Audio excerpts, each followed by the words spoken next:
Ya, Neng. Assalamualaikum Bapak.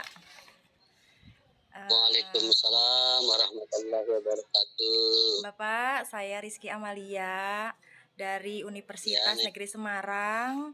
Saya prodi PGSD kelas 4 mau mewawancarai Bapak terkait identifikasi yang ditemui ketika saya mengajar di kelas 5.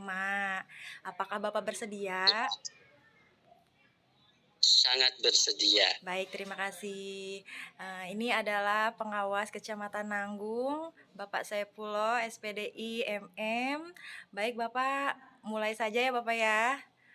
Oke, Dan silakan, Neng. di sini saya akan bertanya. Yang pertama adalah, menurut Bapak, apa yang dapat mempengaruhi pemahaman belajar matematika peserta didik di kelas?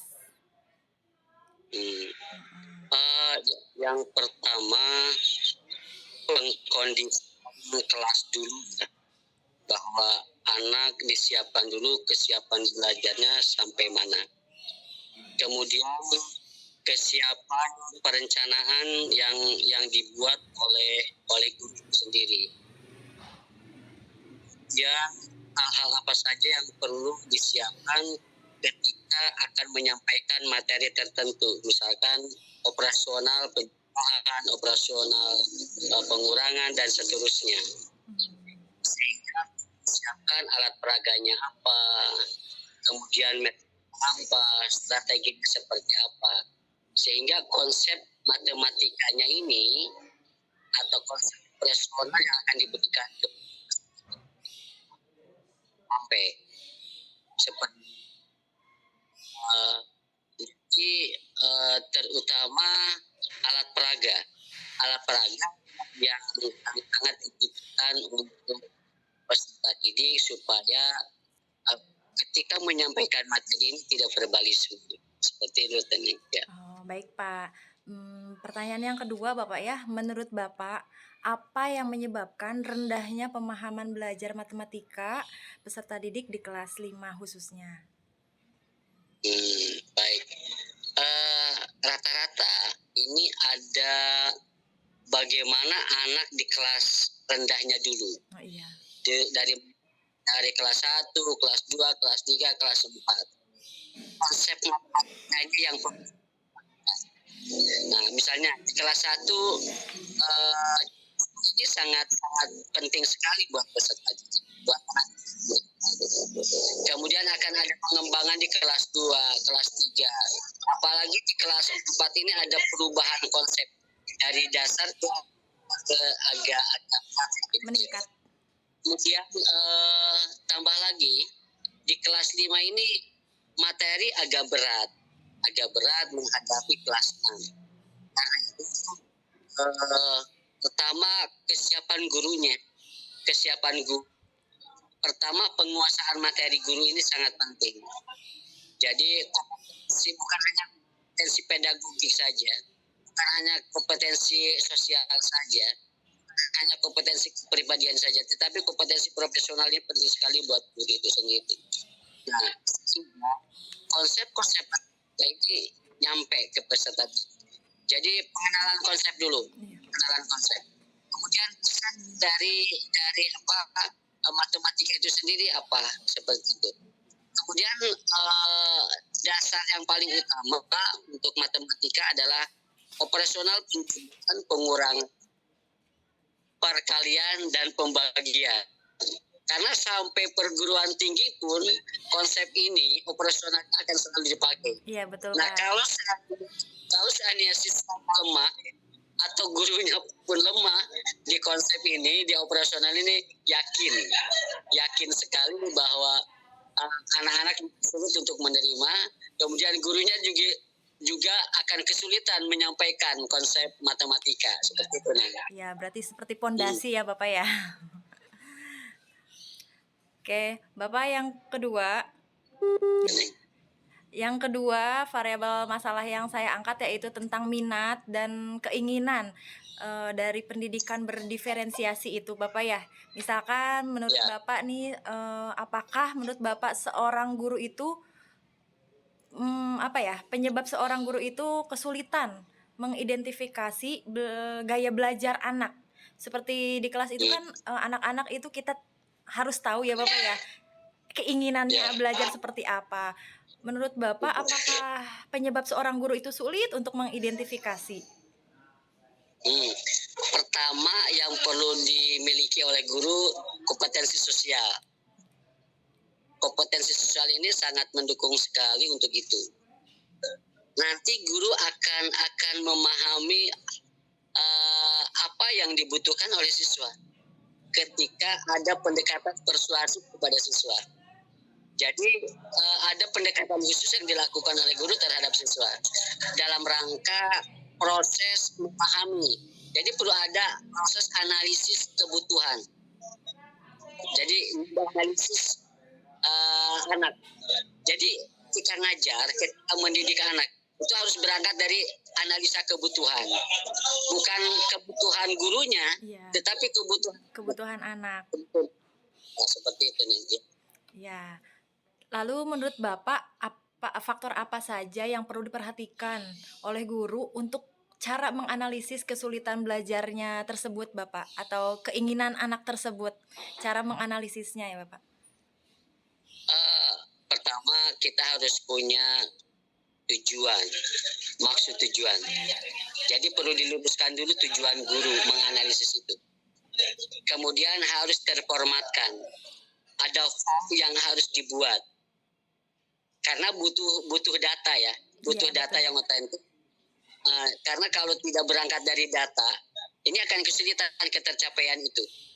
Nah, kemudian ada graf perkembangan kemampuan peserta didik. Makanya ini perlu ada proses bagaimana anak diberikan ketika mau ngajar kan ada pretest biasanya kan. Ada pretest ini adalah untuk mengukur kapasitas anak sampai mana, kemampuan sampai mana, kemampuan dasarnya. Nah dari situ kita bisa menganalisa kebutuhan peserta didik seperti itu nih. Oke, baik, Pak. Kan kita juga perlu menganalisa kondisi di rumah, kondisi sosial mereka, teman bermainnya seperti apa, lingkungannya juga seperti apa. Nah, seperti itu. Baik, Bapak, sangat jelas untuk saya. Terima kasih. Lanjut ke variabel berikutnya, Bapak ya. Saya menganalisis terjadi hubungan yang kurang efektif antara guru dan orang tua. Di sini pertanyaan yang akan saya tanyakan menurut Bapak nih, apa sih penyebab orang tua itu bersikap cuek terhadap informasi yang ibu guru berikan gitu, Bapak. Jadi saya mengalami ketika kita menginformasikan kekurangan anak, tapi orang tua itu tidak mendukung seperti itu, Pak. Sederhana, Neng. Iya, Sederhana kuncinya itu karena guru-guru sekarang sudah melupakan home visit. Home visit itu penting sekali. Kalau ketika Bapak dulu jadi seperti Neng atau teman-teman yang lain masih di ruang kelas, Bapak itu sering home visit. Ketika siswa misalkan ada 40 orang, 40 hari, dan itu diprogramkan per semester. Jadi setiap anak itu harus diketahui bagaimana sosial ekonomi di rumahnya. Kemudian harus tahu juga bagaimana karakter orang tuanya. Kita juga harus tahu bagaimana kondisi orang tuanya. Nah, kemudian ketika kita home visit, kita bisa berkomunikasi, bisa ngobrol dari hati ke hati. Mereka juga tidak akan leluasa, maksudnya tidak akan ragu-ragu untuk bicara kepada kita terkait dengan kondisi anak, dengan perkembangan anak seperti itu. Nah, jadi kunci adalah pendekatan persuasif, pendekatan silaturahmi kepada orang tuanya. Bahkan bukan hanya kepada bapak ibunya saja, kepada kakaknya, kepada adiknya, seperti itu. Apalagi di kampung-kampung, gitu kan? Mereka butuh sentuhan dari kita. iya betul. Nah itu. Nah sekarang pengembangan home visit itu teman-teman sudah meninggalkan, sehingga terkesan antara guru dengan wali siswa dengan wali murid itu nggak dekat. Nah, saking tidak dekatnya, kita juga kesulitan ketika kita menyampaikan perkembangan peserta didik atau anak mereka. Betul, Pak. Karena sekarang banyaknya lewat WhatsApp ya, Bapak ya. Itu dia. Ya, boleh sesekali ya. Boleh sesekali. Kami mau berkunjung ke rumah ibu melalui WA itu boleh. Iya, betul. Baik, Bapak, ke variabel berikutnya yang saya temukan yaitu tentang model pembelajaran di kelas. Saya melihat beberapa guru atau termasuk saya itu menggunakan model pembelajaran yang monoton gitu ya, Bapak ya. Menurut Bapak, mengapa sih guru itu cenderung menggunakan model pembelajaran yang monoton gitu? Jadi kurang bervariatif gitu, Bapak. Guru itu perlu inovatif dan kreatif dalam mengembangkan desain pembelajaran. Karena keberhasilan anak ini 90% akan ditentukan oleh desain pembelajaran. Contoh kasus yang sederhana kalau saya boleh beranalogi. Pedagang buah yang di kaki lima dengan pedagang buah yang di supermarket. Buahnya sama-sama mangga misalnya. Tapi kemasannya yang berbeda. Kebersihannya berbeda. Disimpannya berbeda. Sejuk. Sehingga orang-orang itu akan tertarik dengan kemasan itu. Dibandingkan yang di kaki lima, kotor tempatnya, buahnya juga tidak segar-segar, ya penjaganya juga yang menjajakannya juga lusuh tempatnya. Nah, seperti itu. Begitupun kita selaku guru.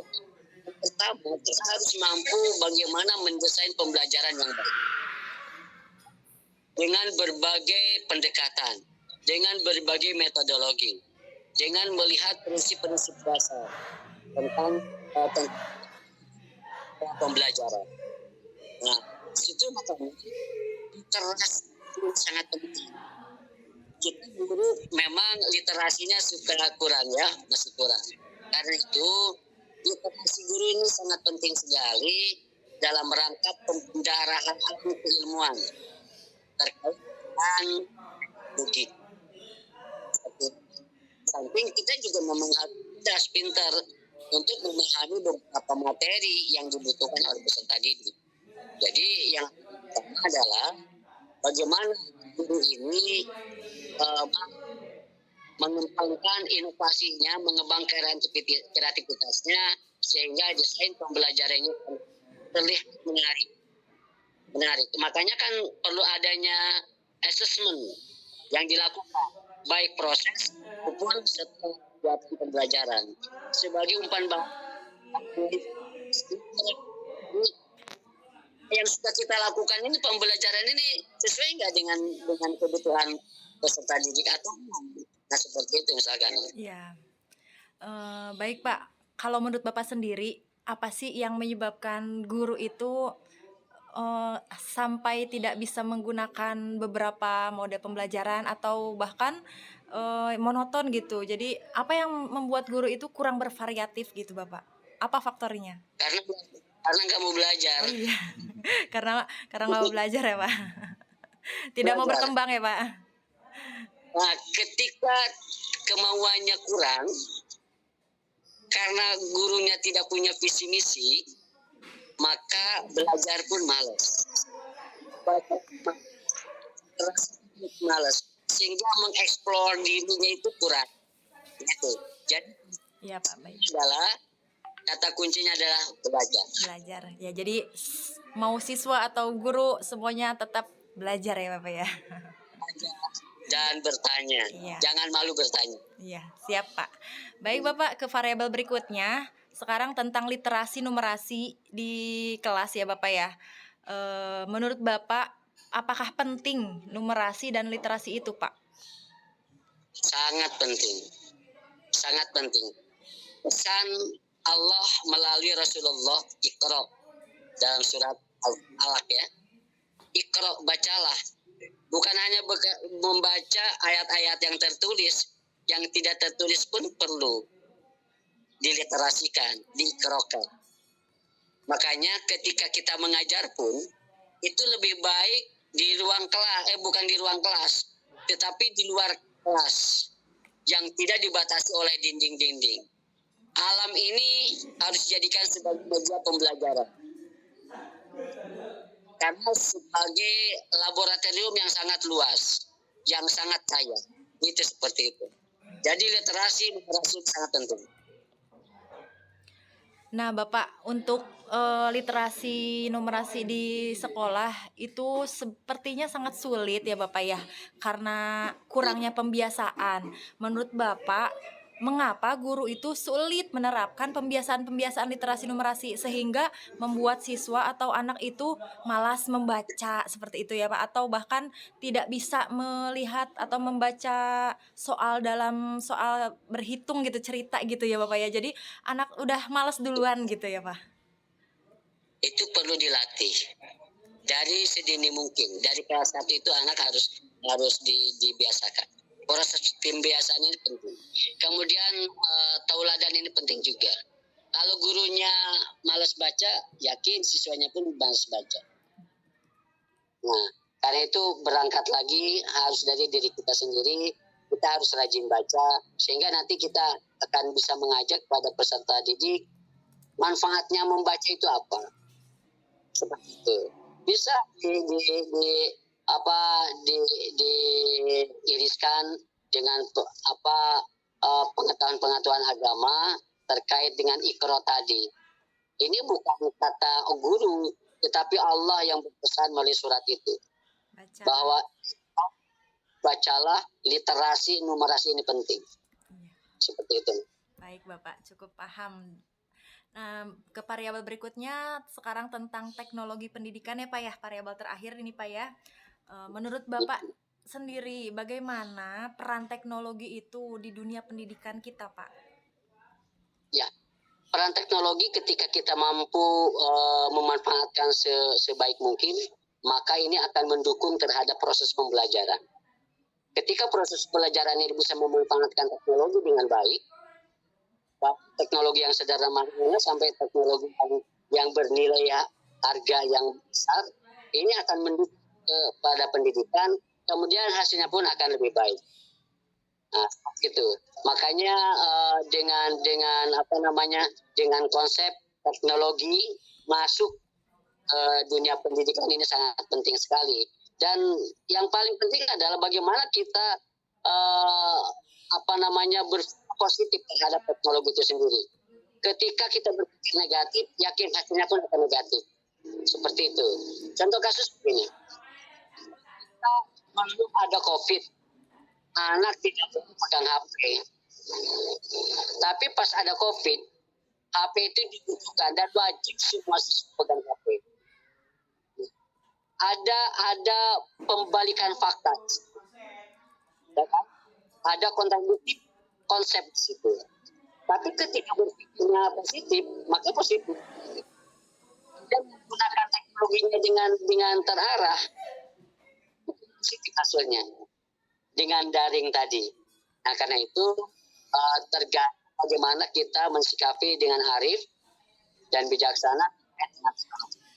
Bahkan kalau kita harus mampu menteknologikan anak-anak. Nah, itu harus sedini mungkin juga seperti itu. Tidak sedikit pun di dunia pendidikan yang sepuh-sepuh karena tadi tidak mau belajar tentang teknologi, misalnya mereka sampai sekarang nggak bisa menggerakkan jari-jari manisnya untuk di atas gitu ya, Pak, yang dia takut gitu, seperti itu, Neng. Ya, Bapak, terkait dengan pertanyaan yang terakhir ya, Bapak ya, yang saya temui di sekolahan atau di rekan-rekan saya sekeliling saya itu, memang guru itu sangat takut atau kesulitan mengikuti zaman atau menggunakan teknologi itu sendiri dalam hal pembelajaran. Menurut Bapak, apa sih penyebab inti dari guru itu sulit untuk menggunakan teknologi dalam pembelajaran? Istilahnya mah guru teh nggak mau melek gitu dalam teknologi gitu, Pak. Ya, tadi karena berpikir awalnya, mindset awalnya yang harus dirubah. di sini penting sekali seorang pimpinan, kepala sekolah, bagaimana mengajak guru-gurunya agar senang teknologi. Seperti itu. Kemudian guru-guru pun harus dibawa keliling ke tempat-tempat yang memang di situ berbagai teknologi nampak. Kemudian pengaruh-pengaruh teknologi ini jadi perlu diberikan sentuhan terkait dengan teknologi tadi. Jangan dipaksa. Kalau orang yang sudah dewasa, orang tua, itu senang dipaksa. Tapi harus diberikan stimulus. Nanti sejauh mana responnya, gitu kan? Seperti itu, Neng. Ya, kalau nggak suka, dipaksa nggak suka. Bahkan ngajak dulu. Ya betul Pak, dipaksa itu nggak enak ya Pak ya. Enak, Neng, harus ikhlas. Iya, ikhlas. Karena kan proses itu harus dilakukan dengan sadar, sabar, dan betul gitu. Bapak, betul. Baik Bapak, terkait dengan pertanyaan, alhamdulillah semua pertanyaan sudah dijawab.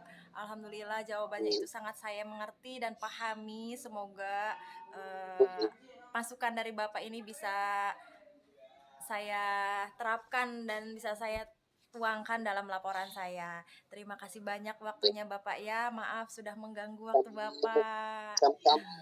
Maaf tidak bisa ketemu ya. Apa-apa Bapak. Kita melaksanakan tugas terkait dengan aset tersebut. Iya Bapak, tidak apa-apa. Selamat bertugas kembali Bapak ya. Terima kasih banyak.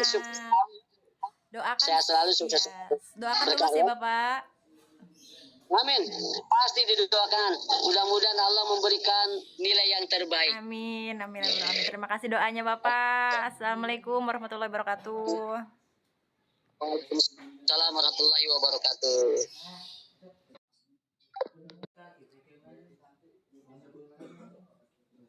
Udah kan? Udah dibilang Atik mau ini kan? Belum. Coba bilang. Telepon lagi ya? Nah, dulu. Pak ini ada teman satu lagi. Nelfon aja ya? Boleh telepon nggak?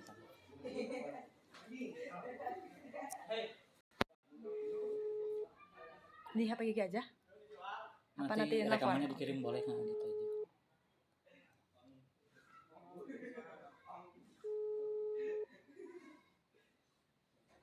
Kok ini lagi sih?